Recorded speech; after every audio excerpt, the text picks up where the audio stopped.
Gagana dito. Yan o. Patay mo natin. Tingnan natin kung gagana yung ventilador. Ayun, gumana yung ventilador. Pwede siya sa ventilador.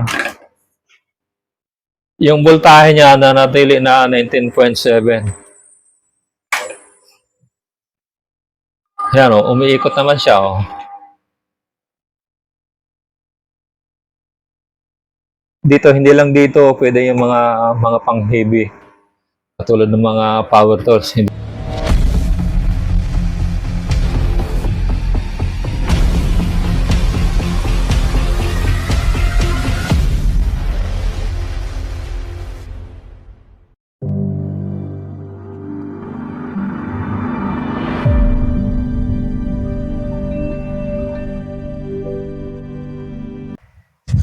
Nandito na naman tayo sa panibagong video para mag-unboxing po tayo na binili ko sa online. Ito po yung bubuksan natin.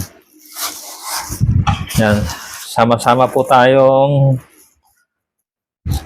samahan niyo po ako pagbubukas itong nabili ko sa online. Ito po yan. Maganda yung pagkabalot. Meron siyang bubble wrap.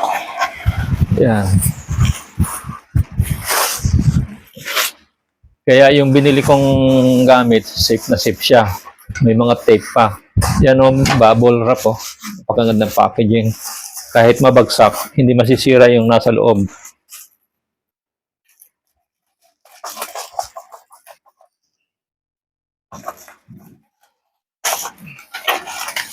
Maganda yung pagkabalot ah.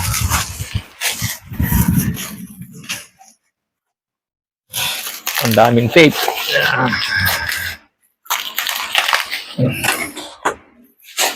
Isirain na natin to.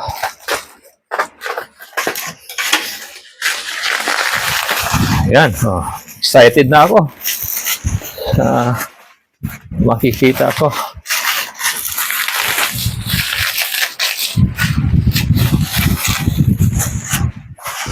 Dapat ganyan talaga. Ito yung una kong nadampot. Titing natin yung mamaya. Tapos ito yung may pangalawa kong nadampot. Ito, pangatlo. Titingnan na ito isa-isa. Yan. Ang una nating bubuksan ito. Meron siyang charger. May kasama siyang charger. Ito na oh. Patapos yung kanyang pangsaksak na gustuhan ko kasi flat siya. Ilabas natin diyan yung karton ng pinaglagyan. Ito. Ayan o. Tabi mo natin diyan. Tapos ito yung tinatawag na intelligent inverter. Oh. Nababasa niyan. Tingnan natin yung box niya. Yan. Mayroon siyang kasamang atong kasama niya. May kasama siyang instruction. Yan o. Yung instruction, hindi naman binabasa. O, binabasa lang yan. Kapag hindi alam kung paano i-operate yung mga binibili. Lagay muna natin yun sa karton. Baka mamaya kailanganin natin. Pag hindi natin mapagana, babasahin natin yung instruction. Ito na yon, nakabubble wrap pa siya. Oh. Ganda. Lagay natin yan para hindi pa kalat-kalat. Ang kagandahan nito, pwede mo siyang saksakan ng bilog, pwede mo siyang saksakan ng flat, at dalawa siya. Kung gusto mo mag-charge ng cellphone, pwede. Yan, USB, pagkatapos, meron siyang Type-C na kasama. Tapos, meron dito, malalaman mo kung lobat ka na o kung ilang percent na yung battery mo. At ito naman, bubuksan natin yung pinakahuli, yung battery.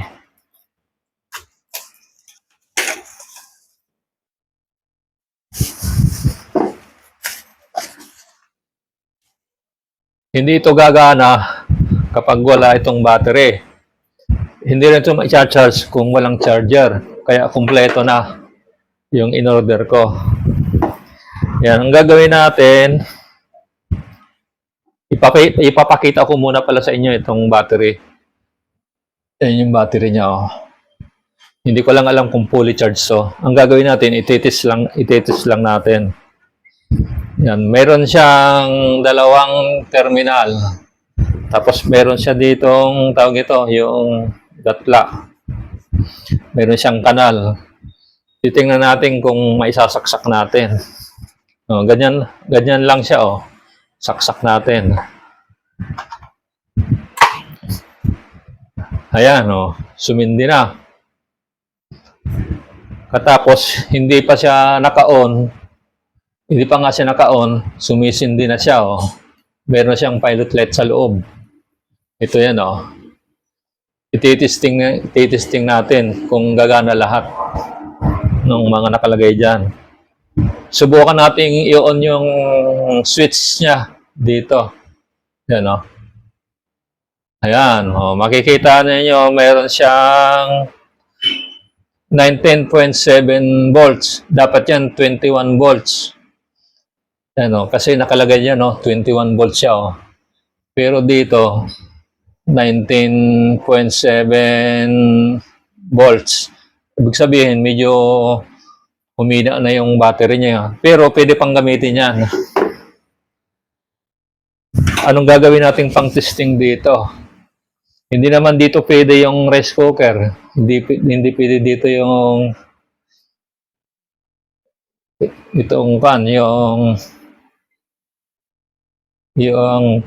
kalimutan ko anong tawag.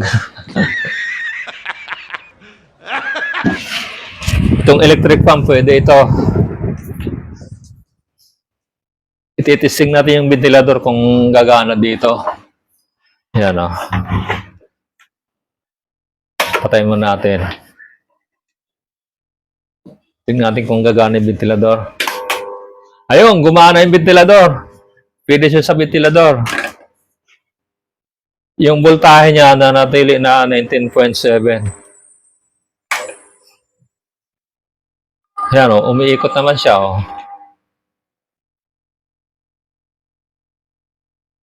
Dito, hindi lang dito pwede yung mga pang-heavy.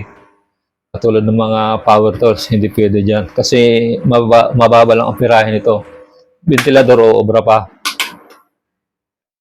Yan, o, gumugana yung ventilador. Hindi ko lang alam kung ilang oras ang aabutin nito. Hindi ko lang alam kung ilang oras. Yan, mga pansamantalang run out, pwede ito. O kapag mayroon ka dito, obra yung ventilador. Huwag na natin patagalin. Kasi ititesting pa natin yung ibang bagay.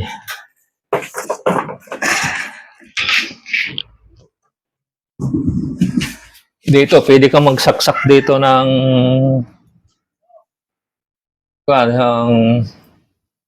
yung sa cellphone, kung mag-charge ka, pwede dyan.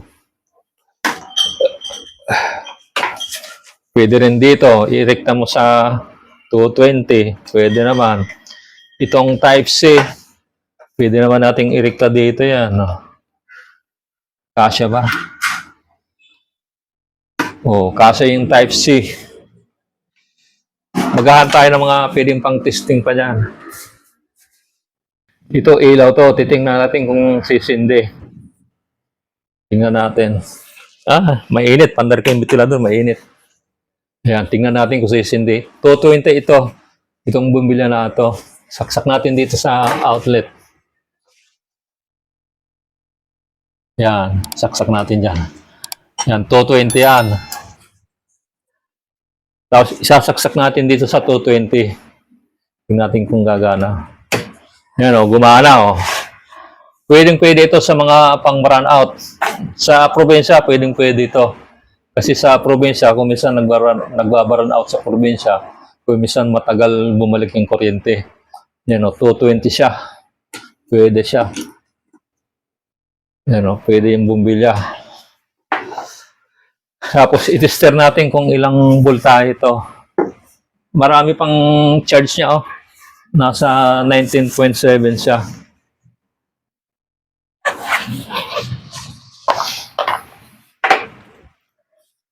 Susukatin natin yung tester gamit yung digital tester natin.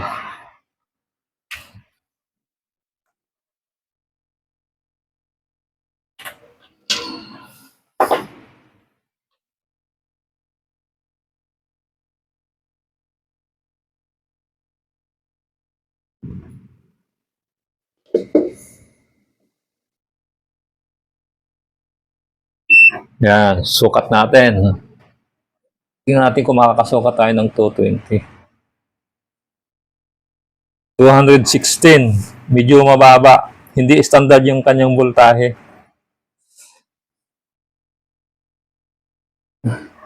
Tingnan nyo kung makikita. Nakikita ba ninyo?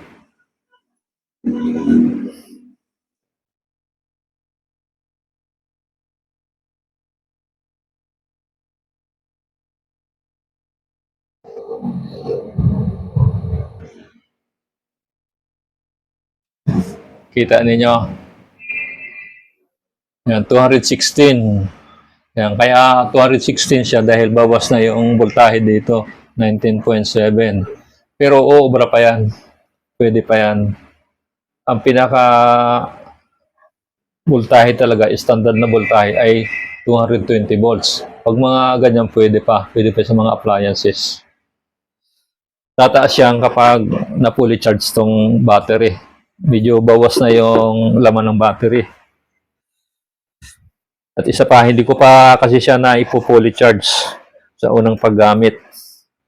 Balik po natin tong tester.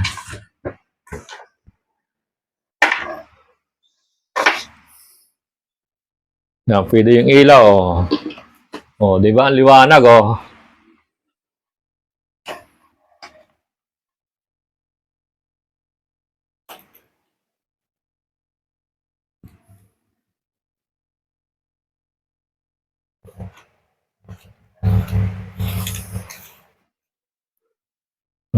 Ang liwanag niya, ano? Oh. Yan, okay siya. Medyo mababa lang yung kanyang power supply. Ang gagawin natin, i-charge na natin. Patay nga natin. Yan, napapatay siya.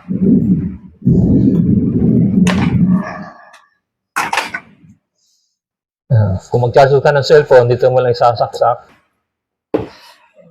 Ayan, mas bubuhayin mo. Okay siya. Kung wala ka namang charger na cellphone, pwede rin irekta dito sa USB. Yan o, pwede.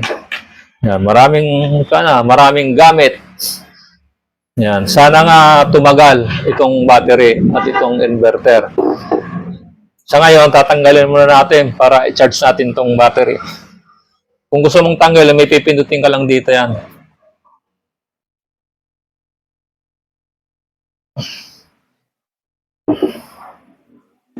Pindutin mo rin yan, yan. Makapit. Yan ang maganda, makapit. Tapos, ang gagawin natin, i-charge natin to para ma-fully charge siya.